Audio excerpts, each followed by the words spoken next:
Hello, greetings from the Mayor's Office and the City of Tuskegee, Alabama. I first want to pause and express our deepest sympathy to the family of the late Solomon Jones. Solomon Jones served our city well as a member of the Model Cities Commission, which was responsible for planning and coming up with a comprehensive plan to improve the quality of life in the city of Tuskegee. We want to thank him for also chairing our planning commission. He did an outstanding job and donated much of his public life to the betterment of this community. We will forever be grateful to Solomon Jones. And so to his family, we send our prayers and our sincerest best wishes. May he rest in peace. Secondly, most of you are wondering, where do we go from here in terms of Victoryland? The Macon County Council of Governments, which is made up of the elected and appointed officials in Macon County, met recently, and we decided as a group that we would do everything that we possibly could to try to appeal to the Attorney General and to the Governor. We indicated at that time that we would not make this a public appeal. Instead, we would write a letter and send a letter to both the Attorney General and to the Governor. The Macon County Council of Governments, we've selected as our chair the chairman of the county commission because he has the overall responsibility for our county, the Honorable Lewis Maxwell. So while we agreed at that time not to make it a public issue, we wanted to try to appeal to the good nature and sincerely appeal to the governor and to the attorney general that we wanted to have a meeting with them and to see if we could convince them to not appeal the Victoryland case.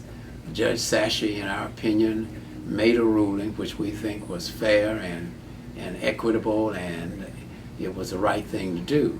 Essentially, he stated in his decision that he felt that Macon County had been treated differently, that we had been treated unfairly, we had not been treated equal, and that was based upon the Equal Protection Clause of the Constitution of the United States of America. So we felt that we would appeal as locally elected officials to the good nature of our governor and the attorney general. Well, by now, I'm sure it is public information, so I might as well share it with you. The governor and the attorney general wrote back to us and stated that they would not meet with us. The governor indicated that he was in the midst of a special session and could not place any more meetings on his agenda. The Attorney General started out by saying right away that Victoryland he considered to be an illegal gaming operation, and that he was going to depend upon the Supreme Court of Alabama and its past positions were that electronic gaming was illegal in Alabama, and that he was going to carry out his duty as Attorney General, and that he did not see any merit in meeting with local elected officials to discuss the economic survival of their community. Essentially, he said to us that his position has not changed. He plans to the message that I got from him is that he still has full confidence in the Alabama Supreme Court, and that he is going to depend upon them, I'm sure, in the appeal that he has made to uphold his appeal. Well, we all know that the Supreme Court of the state of Alabama is totally Republican. We know that it is totally controlled and influenced by, in the case of Bob Riley, there's public information that revealed that he influenced the court And of course, Luther Strange has always been able to continue that tradition of the Supreme Court of Alabama ruling with the Attorney General. Even when his office ignored our local judge, Tom Young, went over his head. He went straight to the Alabama Supreme Court, and the Supreme Court ignored the Court of Appeals and ignored everyone and just ruled with Luther Strange, authorizing him and allowing him to close down Victorland. Luther Strange's position is he feels that electronic bingo machines are illegal, yet he does absolutely nothing because the Indians are using the same machines. If the machines are illegal, then it means that the Indians could not use them. Why do I say that?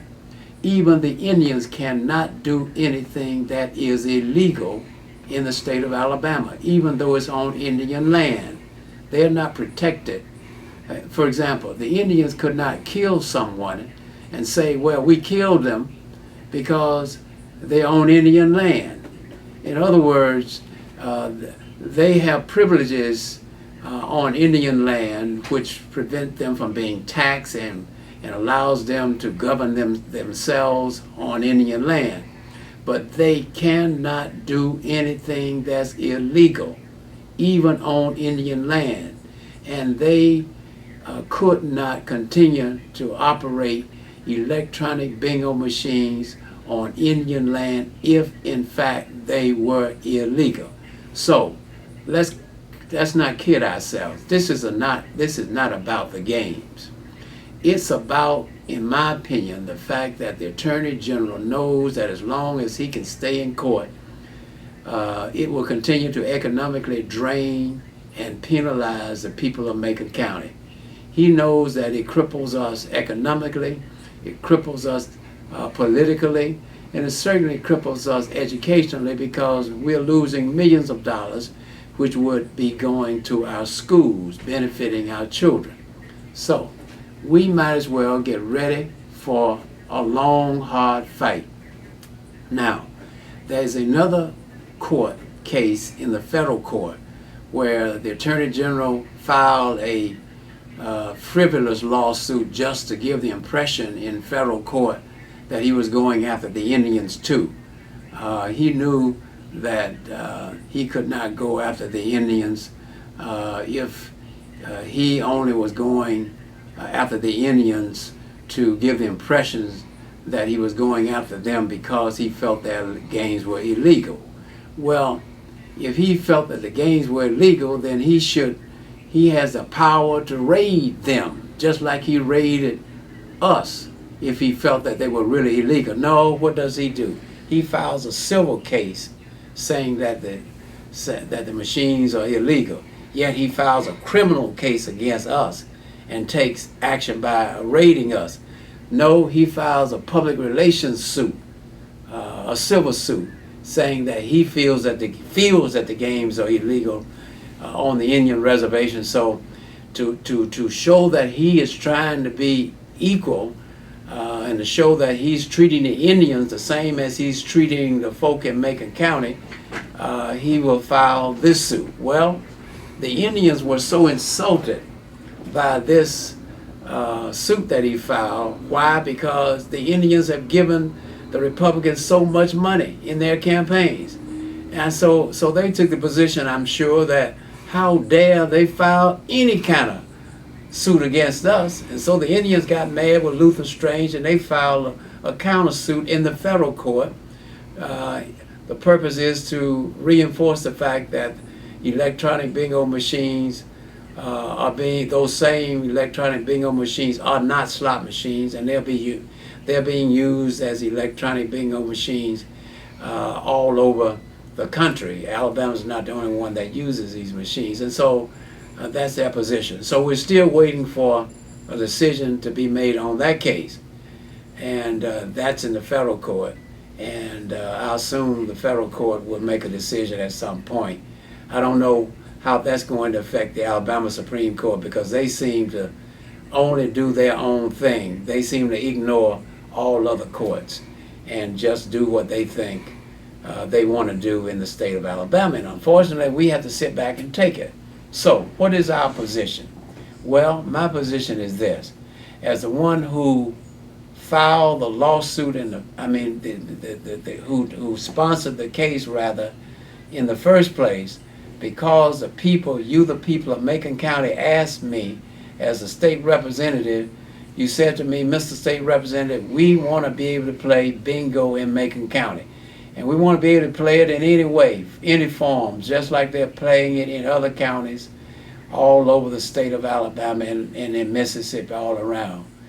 And so it was then that I offered a bill in the Alabama legislature, which resulted in a constitutional amendment being passed, a constitutional amendment which was signed into law on June the 11th, 2003. And then on September 4th of that same year, after we publicized to the nation and to the world and to everyone in Alabama that we were going to vote on bingo in all forms, bingo to be played on cards, bingo to be played on computers, bingo to be played on electronic machines, bingo to be played in any way. Bingo, B-I-N-G-O. The people of Macon County wanted to play bingo, okay? We therefore knew what we were voting on, and we went to the polls and we voted 76% in favor of being able to vote for bingo. And sure enough, in December of 2003, we had electronic bingo in Macon County at Victoryland, and that's what kept Victoryland open. And that's what created more than 2,300 jobs. That is what that vote also led to millions of dollars going to our local charities, going to our city, going to our county, going to Tuskegee University, and most of all going to the Board of Education, benefiting our children. So if you think for one moment, Luther Strange and Governor Bentley, that just because you will not meet with us, that we're going to give up and throw up our hands, forget it. I would never give up on this case. I will stay on it, and I will not be satisfied until we are victorious in the courts. And therefore, we must be prepared to go back to federal court at the appropriate time. Why do I say at the appropriate time? Because presently, the issue of equal protection is in the state court. And normally you have to wait until an issue is resolved in the state court before you can go into another court, into the federal court. You have to exhaust all remedies in the other court. So essentially what we are doing is staying in touch with our lawyers, the same lawyers who donated hundreds of hours and time and energy and expense to help us file our first federal lawsuit, Ford versus Strange. Those lawyers are sitting ready, keeping their powder dry, prepared to work with us again if necessary to go into the United States federal court. Let me remind you, Tuskegee and Macon County, in order to get justice, whether it was for voting rights, whether it was for the desegregation of schools, we never got it in the state courts. We always had to go to the United States federal court. We had to rely upon Judge Frank Johnson. We had to rely upon, back in the day, people fighting for us in the United States federal court and courts, and that's what we plan to do again. It's regrettable. After 50 years, after 51 years now, 50 years after the Voting Rights Act, we still have to fight for the recognition of our voting rights. We have them, but they're disrespected them. We voted for this, Patrick. We voted for this, 76%. And here, in this day and time, Luther Strange and the governor sitting back and letting him do this, after he promised the people of Alabama, if you elect me governor, I would not prevent the people having a right to vote on gaming. Well, let me also say that um, the Senate Pro Tem leader Dale Marsh has introduced a measure in this special session of the legislature, which will allow gaming to be played in all forms, the table games, and if that occurs, if that piece of legislation passes in the Alabama legislation, it will allow the people to vote statewide on gaming, table games, and also allow table games to be placed at Victory Land. Well, obviously this is good, and of course I'm not sure if there's time to get this on a special ballot. Last time we were able to get it on a special ballot that occurred in September of 2003. If not, it means that we'll have to wait until the election next year for the people to be able to vote on this measure. And so all this while, that leaves Victory Land in limbo. But that certainly is something that would be good, because I'm convinced that the people of Alabama, I was talking to Milton McGregor the other day, he said that he's seen the recent polls which indicates that 70% of the people of Alabama would vote yes today on this measure if they had an opportunity to vote on it, which would allow table games in the existing dog track and casino facilities which have been voted on in those counties by the people on constitutional amendments. So that's good.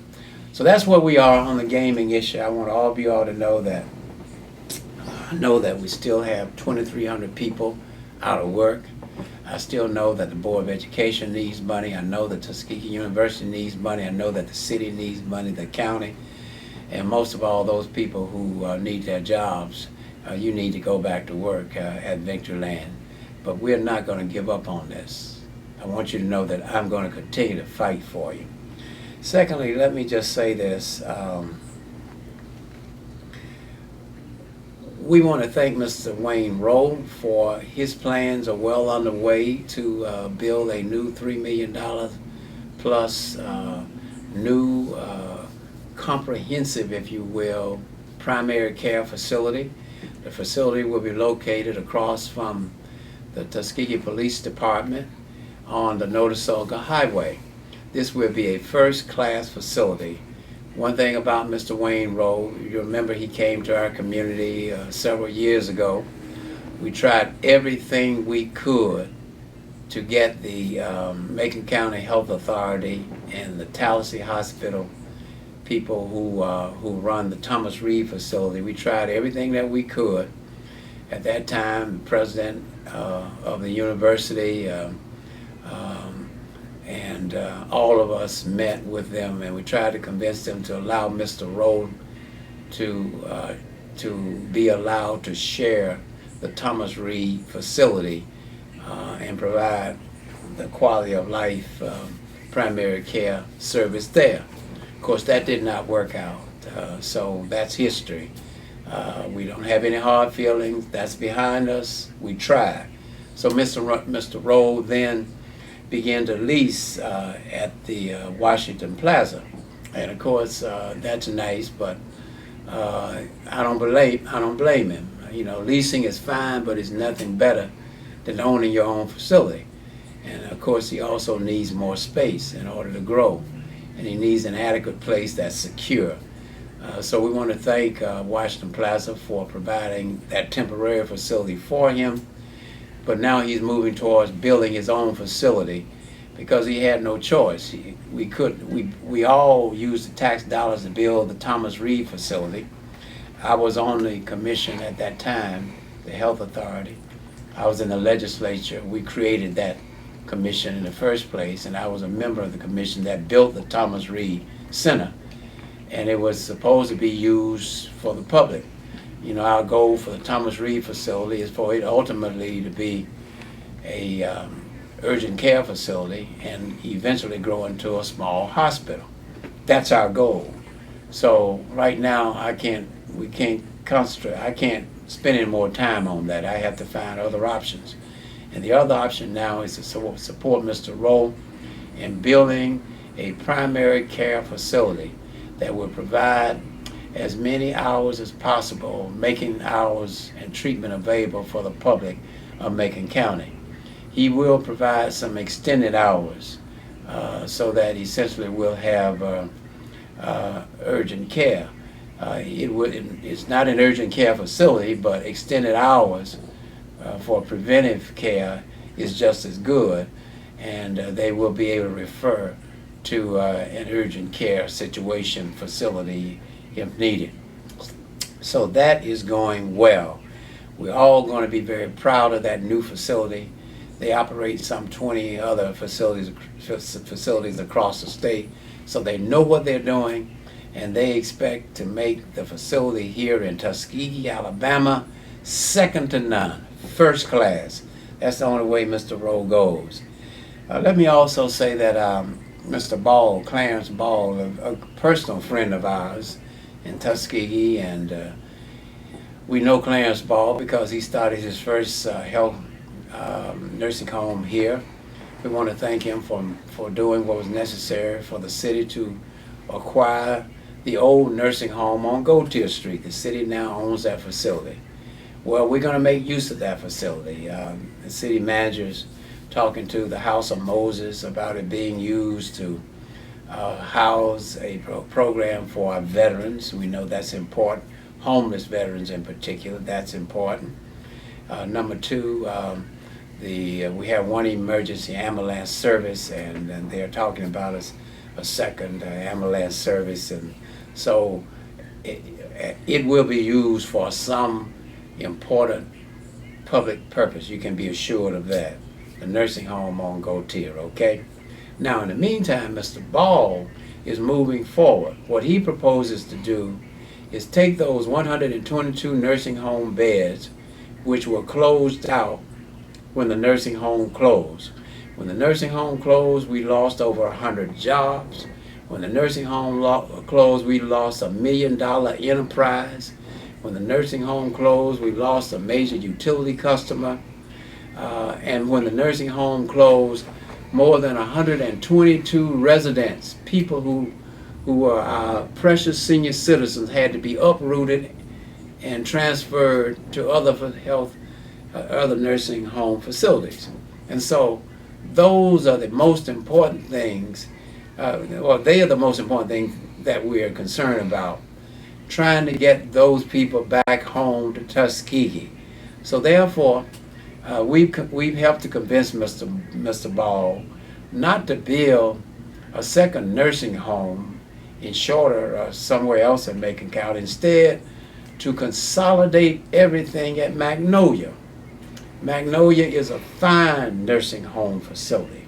So he's proposing to expand Magnolia so that he can use those beds that were once located at Salem Nursing Home. They can be now placed at an expanded Magnolia nursing home. He's already put probably 10 to 15 of those beds in use at Magnolia now. But he plans to expand the facility and make it a very nice facility. Now, Mr. Clarence Ball, like Mr. Wayne Rowe, is a person who believes in quality. The nursing homes that he operates across this state, well, first of all, we don't have to go far. Look at Magnolia. That's a fine facility. But all of his nursing homes are quality nursing homes. So we know he will do a good job. Now, in order for him to do this, we need to close one block of Alexander Street. This will not disrupt traffic because right now, Alexander Street, if you want to go anywhere, you go on Notasulga Highway. That one block you don't have to go, you can go around the block. It's just a block, but it's just one block.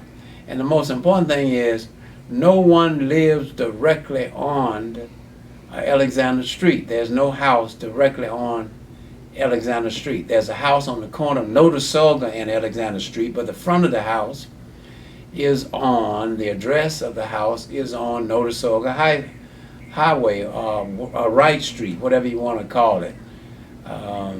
So that house is there. And then the other house is located on Auburn Street, the beginning of Auburn Street. The front of that house is located on Auburn Street. It is located on the corner of Auburn Street and Alexander Street. So we are not disadvantaging, if you will, or preventing anyone from getting to the front of their home, okay? The house that's located on Notasulga Highway and Alexander Street is abandoned. No one is living there. It's up for sale. So that's, so they're trying to sell it. And Mr. Ball is in the process of negotiating with them in hopes that he can acquire that property. And he's also negotiating with the property owner who lives on the corner of Auburn Street and Alexander Street. So that's on the way. So hopefully he can get those two properties at a fair market value. But if he can't, then we understand that. We don't expect a man to pay for anything that's not fair market value, okay? So, but the important thing here is he does not need to get those two properties in order to move forward to expand Magnolia. Primarily what he needs by our closing that street is he needs to be able to expand his parking. He needs to be able to expand his building so that the building will be able to accommodate another 100 patients. That's what he needs to do. By closing that street, what will it accomplish? Number one, it would mean that he can expand and almost double the size of Magnolia and create 100+ jobs. Number two, it means that he will be able, well, first of all, those people who have been relocated will be able to be relocated back home. That's the important thing. Number two, it creates jobs, and it's also a good tax-paying enterprise that benefits our community. And of course, it shows that the public and the private sector working together. The city of Tuskegee is the one that was responsible for building the nursing home on Gautier Street in the first place. And so it shows that the city and Mr. Ball are working together, the public and the private sector, to make the quality of life better for our senior citizens who need nursing home care. So that's underway, and there's going to be a hearing on August the 11th at 6:30 at the City Council meeting.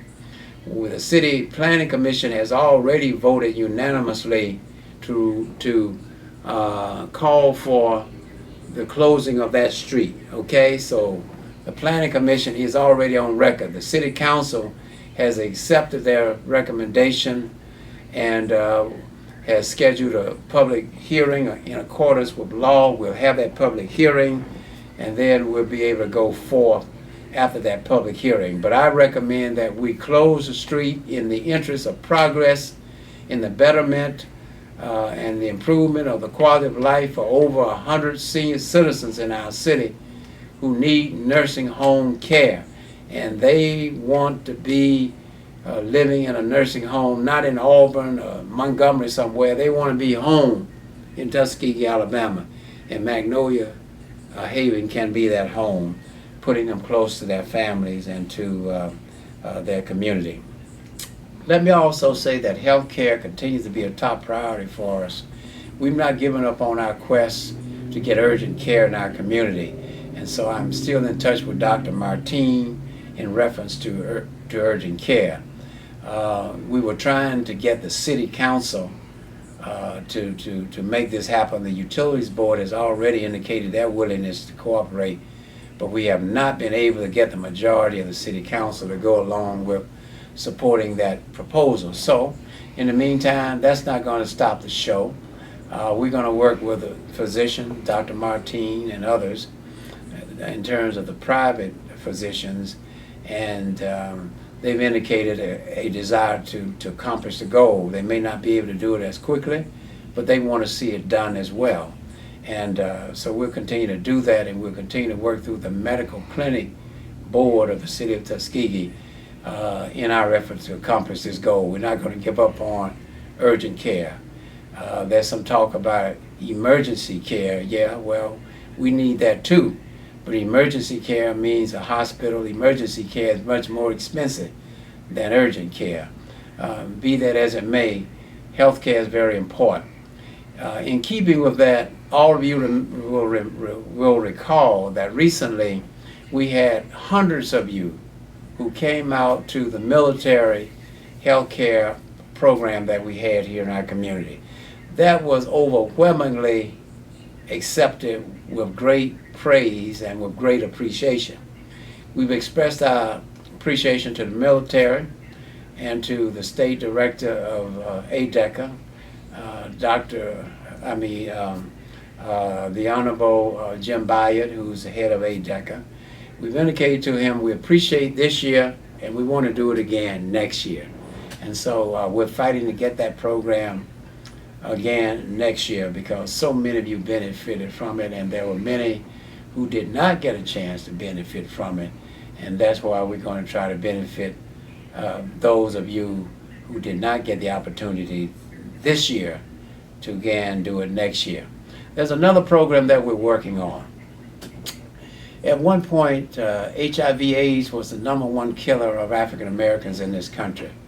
In the recent years, I was attending a meeting of the National Medical Association in Washington. It was a joint meeting between the National Medical Association and other organizations, including the World Conference of Mayors and National Black Caucus of State Legislators. And it came out at that study, and Dr. Warren, who's the head of the Bioethics Center at Tuskegee University, came out that hepatitis C is now the #1 killer of African Americans. Hepatitis C, a virus which many African Americans and many people in this country do not even realize that they carry the virus. And they may have it because not to their intention. It was not something that they purposely did. It's just something that happened to them. And many people are living with hepatitis C. Many who were born between the baby boomer years, they called them 1945 and 1965. So there are many who may have this illness and may not realize it. So we are going to join with two national leaders, C. Virginia Fields, former borough president of the borough of Manhattan, who almost became mayor of New York, a great individual. I know C. Virginia Fields. She and I are both graduates from Knoxville College, and she now heads the National Commission on HIV/AIDS, the National Commission leadership on HIV/AIDS in New York, and is an outstanding leader. And also Deborah Howes Frazier, who previously held that organization, who is also a national leader in health care. Deborah Howes Frazier held a national summit in New York City. I had a chance to be there when she called together religious leaders across the country, as well as the head of national organizations such as the World Conference of Mayors and the National Conference of Black Mayors. She convened all of us there together in New York. She had people like T.D. Jakes, and I could go on and on, leaders who were there from across the leaders, religious leaders, along with those of us who had other national responsibility. And we focused on getting a bill passed in Congress which would give special attention to HIV/AIDS at that time. Congressman Rangel and Congressman, a whole group of us worked on it. We never got that bill passed, but all of us did work to help the president on the Affordable Care Act. And so we did get that passed and into law. And so it is now benefiting many, many people. So we are delighted to have these national leaders here again in our city. I'm going to meet with them on Thursday of this week, and we are going to meeting with health officials from the state and from throughout our city and our county. and we're going to get our heads together and talk about a testing program so that people in Tuskegee and Macon County can be tested. You know, if you're ill, you need to know you're ill.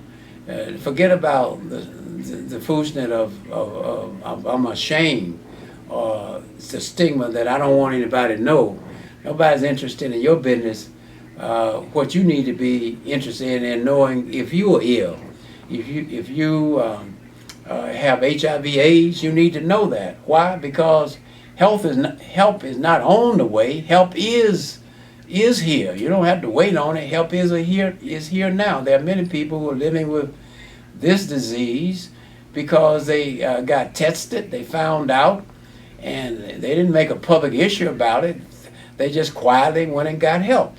And so to those of you out there who have any questions about whether or not you have HIV/AIDS, go get tested. I mean, the Affordable Care Act will cover the cost of this test. The same theory applies here. If you have any question about whether or not you have hepatitis C, or even if you don't have any question, just want to be tested, we all need to be tested because we may have something that we don't know we have. And it's not because we purposely got it. It may be something that's hereditary.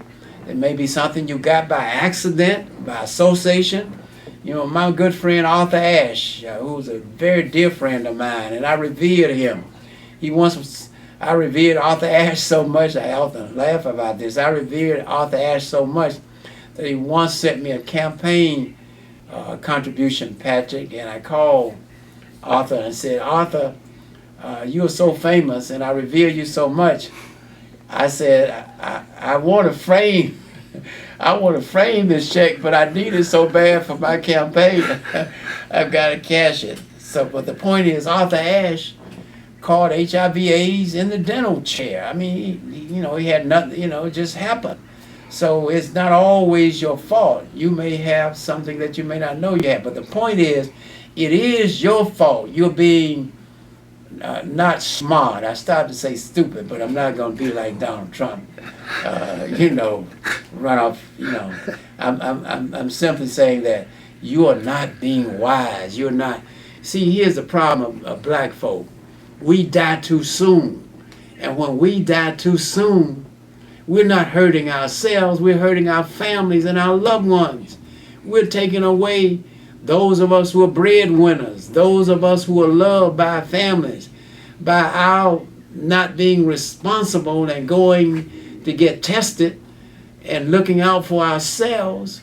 Then we're hurting our loved ones. We're hurting our community. We're hurting our families. We're hurting society, because it is regrettable. Most of what people die from in this country can be prevented, or it can be healed. But you just need to be wise enough to get tested. And so, enough of the preaching. We're going to have this program. I hope it will be just as successful as the one we just had with the military. And here again, it's a continued effort for us to work hard to try to look out for the people here in our city. I'm also pleased to let all of you all know that we have not given up on exit 38, the interstate, I-85. Our goal is still to build a Holiday Inn Express there, to build a Shell station there. It will be done by private developers. Jeff Potter on the station, the service station, which will also include a huddle house and a subway. And Mr. Kish, who is building hotels all over the place, will do the hotel. And we are also hopeful that we'll use that place for the Greyhound bus station to return to our community. So that's still underway.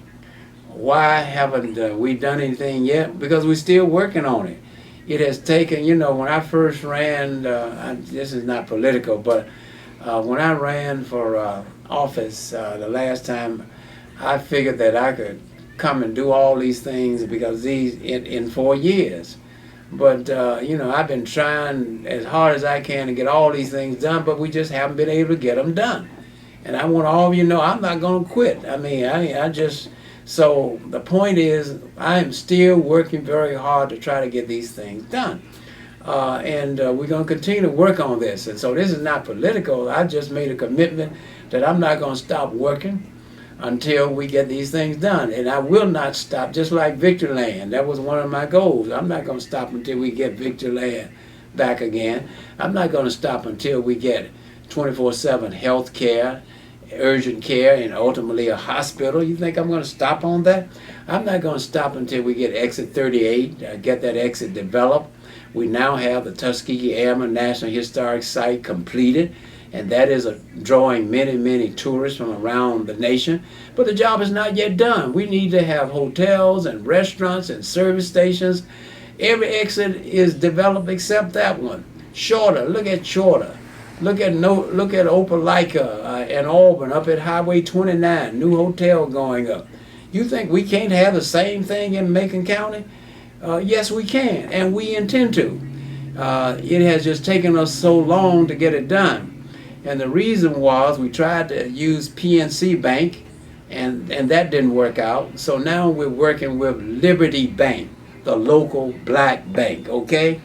And the chairman of the board, Alden McDonald, says he wants to do this project, and we're going to give him a chance to do it. And of course, it has taken time. This is a major project, and we had a briefing this week. By the time this is shown, we shall have had a briefing from Joe Turnham, who is spearheading this for us. He is the head of our economic development organization for the county, and he's going to keep us posted. But do not think that we've given up on this, okay? Just like we pledge to continue to fix these streets in this city, we're not going to give up on that. It's slow, but we're patching and fixing as much as we can and as much as the budget will allow. We're very pleased that we've already begun the work. We promised you that we were going to fix that street through Tuskegee University's campus, where the work has already begun. What you see now is the sidewalk and gutter part of the project, and then later, before the end of the year, we hope to have that street just as smooth as the street is on Franklin Road, from the red light, Franklin Road out to the city limits going toward Franklin is very smooth. And pretty soon we'll have through the campus just as smooth, Patrick, from St. Andrew's Church all the way to the red light. Lionel Rich's home, as you know, is located in that next section, and he's doing a lot to upgrade there. So that's going to become a major tourist attraction, as well as people coming to the National Historic Site, Tuskegee Institute National Historic Site. Many tourists and buses come in there all the time. But most of all, we need to have a nice street there for Tuskegee University and for the community, for football games. And you know, the old road, Montgomery Road, is just an important road, and we want to get it all fixed up, and that's what we're doing.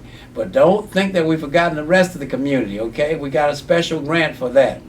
We also are very pleased that the governor sent a letter the other day. He did do this. I have to give him credit where credit is due.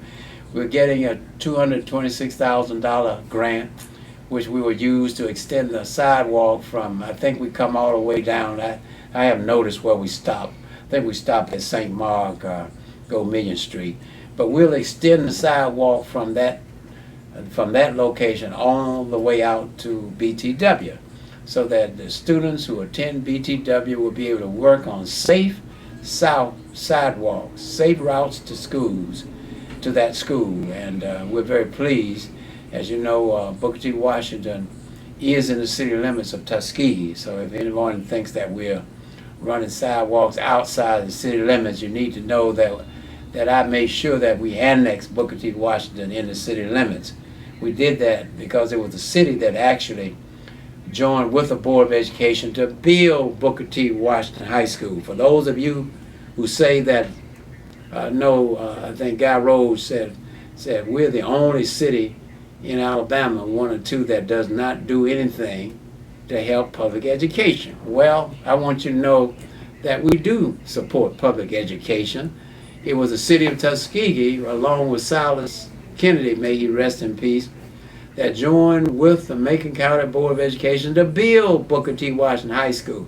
There would be no Booker T. Washington High School had it not been for the city of Tuskegee under one of my administrations. Okay, I'm very proud of that. I often refer to what people ask you, say, what's one of the most proud accomplishment? I point right away, Booker T. Washington High School, because if we had not worked together with the Board of Education, that would not have been possible. And these are the kinds of things that we talked about, cities and boards of educations and universities working together at our recent historically black college summit that we held here at Tuskegee University.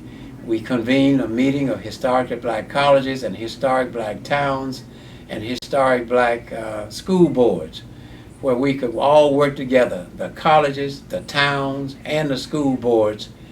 By cooperating, we can develop projects which benefit all three, and most of all benefit the children who are in the public schools, benefit the students who are in college, and of course benefit the towns working together.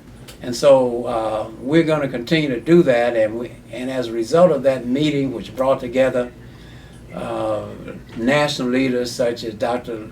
Lomax from the United Negro College Fund, and Kevin Johnson from also the mayor of Sacramento, California, and who is a leader in mayors, among mayors providing support to education. We all came together and we agreed that we would move forward, officially form an historic alliance between historic black colleges, historic black towns, which Tuskegee Institute is a historic black town. Patrick Greenwood, founded in 1902 by Booker T. Washington, who made the decision to build a town around the college. That started the historic black town movement in this country, which led to more than 1,400 historically black towns and settlements across the nation. And so we have followed that Booker T. Washington concept. And we all know that we wouldn't have a Booker T. Washington, wouldn't have had a Booker T. Washington had it not been for Lewis Adams, who had the vision to actually be the founder of Tuskegee Institute, because Tuskegee Normal, because he's the one that came up with the idea in the first place. And of course, it was his leadership, along with the local white leaders, who cooperated, and they decided to bring Booker T. Washington here. You know the story.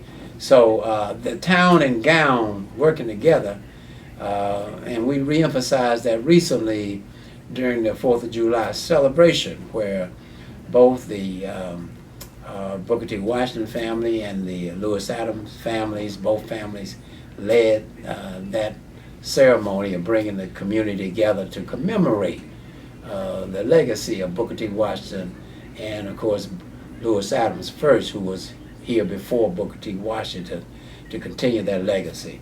And so we'll continue to do that. Let me just wrap it up by saying to all of you, it's hot out there. Be careful. For you young people, the pool is finally open. We apologize for it taking so long. The equipment broke down at the last minute, but the pool is now open. Enjoy our pool. Enjoy our lake and other recreational facilities.